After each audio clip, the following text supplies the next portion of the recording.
ये चैनल केवल मनोरंजन के लिए है। हम किसी भी तरह के अंधश्रद्धा को बढ़ावा नहीं देते। वो एक सर्द और कोहरे से भरी रात थी।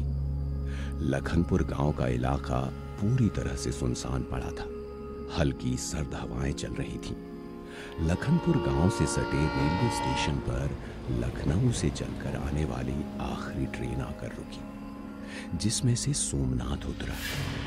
ठंड की वजह से स्टेशन भी वीरान पड़ा था। सोमनाथ ने इधर उधर देखते हुए खुद से ही कहा, बाप रे, पूरे स्टेशन पर सन्नाटा फैला है।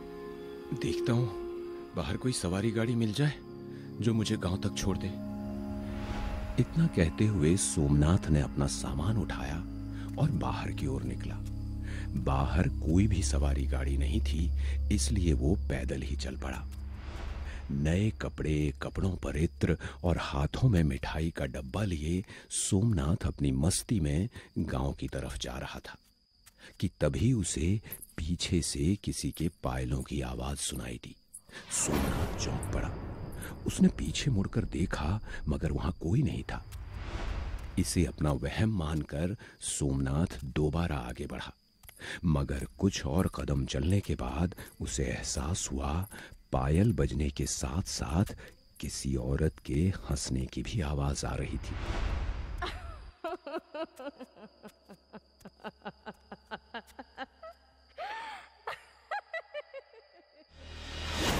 सोमनाथ फिर पलटा और अंधेरे में देखने की कोशिश करता हुआ बोला, कौन कौन मेरे साथ कौन चल रहा है? जो भी हो, सामने आओ। गौर से देखने पर सोमनाथ को ऐसा लगा जैसे उससे कुछ ही दूरी पर कोई साए जैसी आकृति खड़ी हो। उसने फौरन ही अपने फोन की टॉर्च ऑन करते हुए उधर रोशनी की। तब तक वो साया सोमनाथ के बेहद करीब आ चुका था। कौन है?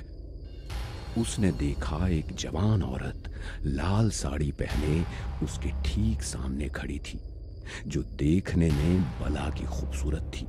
शरीर पर भरे गहने, 16 श्रृंगार, खुले बाल। वो सोमनाथ को देखकर मुस्कुरा रही थी। उसके इत्र की खुशबू में खोया हुआ सोमनाथ पहले तो कुछ बोल ही नहीं पाया। फिर उसने अपने आप को संभालते हुए उससे पूछा, आप कौन हैं? और इस सुनसान इलाके में इतनी रात गई क्या कर रही हैं? मेरा नाम मोहिनी है। मैं यहीं पास के गांव में रहती हूँ। इस इलाके में मेरी जमीन है। बाबूजी अपनी सेहत के चलते इतनी रात को यहाँ नहीं आ पाते, इसीलिए मैं आ जाती हूँ। इतना बोलते हुए वो औरत सोमनाथ के और करीब आ गई। सोमनाथ जरा पीछे होकर बोला, मगर आपको अकेले यहाँ डर नहीं लगता? डर? किस बात का? ये मेरा गांव है। मैं तो यहाँ इसी वक्त रोज आती हूँ। आप रोज आती हैं? हाँ जी, मैं रोज इसी वक्त आती हूँ। आप चाहो तो रोज इसी वक्त मुझसे मिलने यहाँ आ सकते हो। उसकी बला की खूबसूरती में सोमनाथ खोता जा रहा था, मगर उसने खुद को संभालते हुए कहा, देखिए, अभी तो मुझे अपने घर जाना है, मगर मैं वादा करता हूँ कल इसी वक्त आपसे मिलने जरूर आऊंगा। इतना बोलकर सोमनाथ वहां से चला गया। वो औरत उसे अब भी घूर रही थी, जिसकी आंखें बिल्कुल सुर्ख लाल चमक रही थी। सोमनाथ अपने घर पहुंचा। उसकी बीवी रूपा उसे देखकर बहुत खुश हुई, मगर जैसे ही उसने सोमनाथ के शरीर को हाथ लगाया, वो चौंकते हुए बोली, ये क्या जी, आपको तो तेज बुखार है। अरे कुछ नहीं, बस सफर की थकान की वजह से थोड़ी हरारत होगी। घबराओ नहीं, कल सुबह तक सब ठीक हो जाएगा।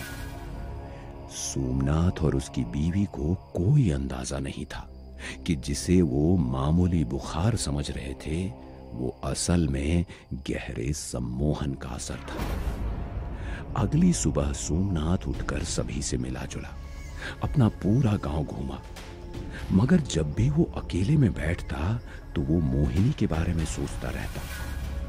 उसका चेहरा सोमनाथ भूल नहीं पा रहा था। उसे रात का इंतजार था।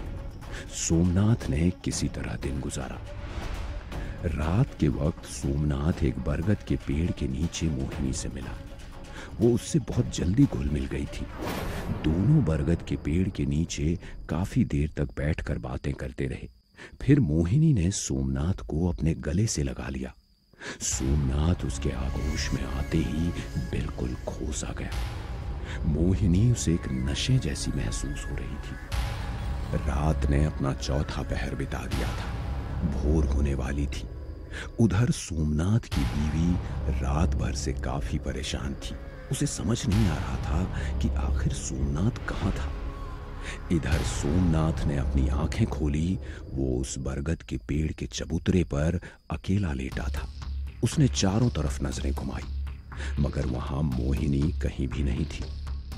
फिर वो उठकर अपने घर की ओर चला।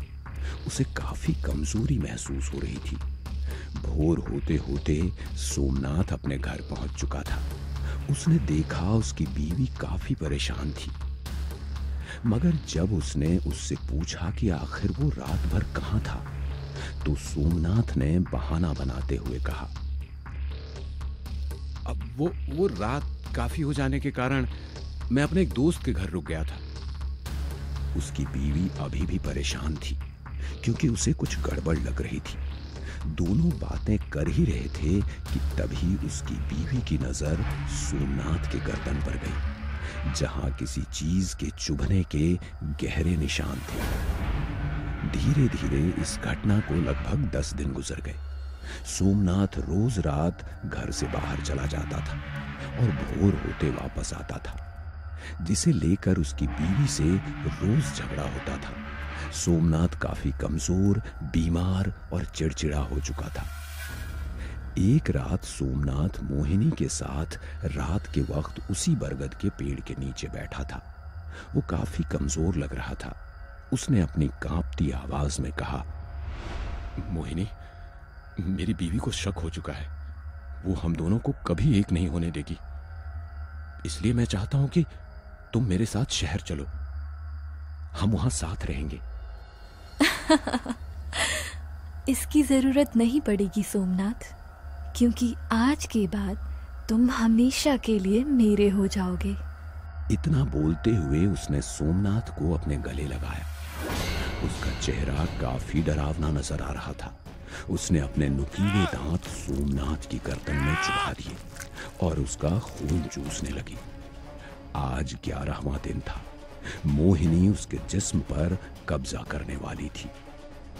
मोहिनी अपने पंजे धंसाकर उसका कलेजा बाहर निकालने की कोशिश करने लगी कि तभी उसे तेज झटका लगा और वो हवा में उड़ती हुई दूर जा गिरी। सोमनाथ होश में आते हुए दर्द से बुरी तरह कराह उठा और इस बार जब उसने मोहिनी को देखा तो उसके होश उड़ गए। मोहिनी एक खौफनाक डायन में बदल चुकी थी। मोहिनी दोबारा उठकर सोमनाथ पर हमला करने के लिए आगे बढ़ी कि तभी उसके सामने सोमनाथ की पत्नी रूपा आ गई, जिसने अपने हाथ में एक रुद्राक्ष की माला ले रखी थी और कोई मंत्र जाप कर रही थी। मंत्र जाप सुनते ही मोहिनी जोर जोर से कांपने लगी। हटा दे इसे मेरे सामने से। मोहिनी गुस्से में रूपा पर अपने तेज पंजों से कई सारे वार करती जा रही थी, मगर रूपा ने मंत्र पढ़ना बंद नहीं किया और आखिर में रूपा ने मंत्र पढ़ते हुए उस पर किसी तरह का भभूत फेंका। जोर से चीखती हुई मोहिनी काली राख में तब्दील हो गई। सोमनाथ ने धीरे धीरे अपनी आंखें खोलते हुए पूछा, मैं कहां हूं? सोमनाथ होश में आ चुका था और अपने आप को पहले से बेहतर महसूस कर रहा था। उसके ठीक सामने उसकी बीवी रूपा बैठी हुई थी। अचानक सोमनाथ को सब याद आने लगा। वो डर से कांपते हुए बोला, रूपा, मोहिनी, वो एक डायन है। वो मुझे मार देगी। रूपा ने सोमनाथ को शांत किया, फिर कहा, वो एक सम्मोहिनी डायन थी जो अक्सर मर्दों को अपना शिकार बनाती है। इसका ठिकाना अक्सर बरगद या फिर इसी तरह के पेड़ों पर होता है। जो भी मर्द इनके सम्मोहन में फंस जाता है, ये उनके खून का एक एक बूंद पी जाती हैं और अंत में उनके शरीर पर हावी हो जाती हैं। ऐसी आत्माएं रात के वक्त इत्र या फिर मिठाई जैसी मोहक चीजों से आकर्षित होती हैं। उस रात को आपके साथ भी यही हुआ था। मगर तुम्हें इसके बारे में कैसे पता चला? मैंने तुम्हारी गर्दन पर उसके दांतों के निशान देखे थे। फिर एक रात मैंने तुम्हारा पीछा किया और मैंने तुम्हें उस बरगद वाले पेड़ के नीचे एक काली परछाई से लिपटा हुआ देखा। मैं काफी डर गई थी। मैंने इसका हल मंदिर वाले बाबा से पूछा, तो फिर उन्होंने मुझे पूरे 10 दिन का जाप करने के लिए कहा और उस डायन से मुक्त कराने का रास्ता बताया, और फिर मैंने वही किया। सोमनाथ अभी भी सदमे में था, जिससे उबरने में उसे कुछ वक्त लगा। अब उसने रात में सफर और किसी अनजान पर भरोसा न करने की कसम खा ली थी।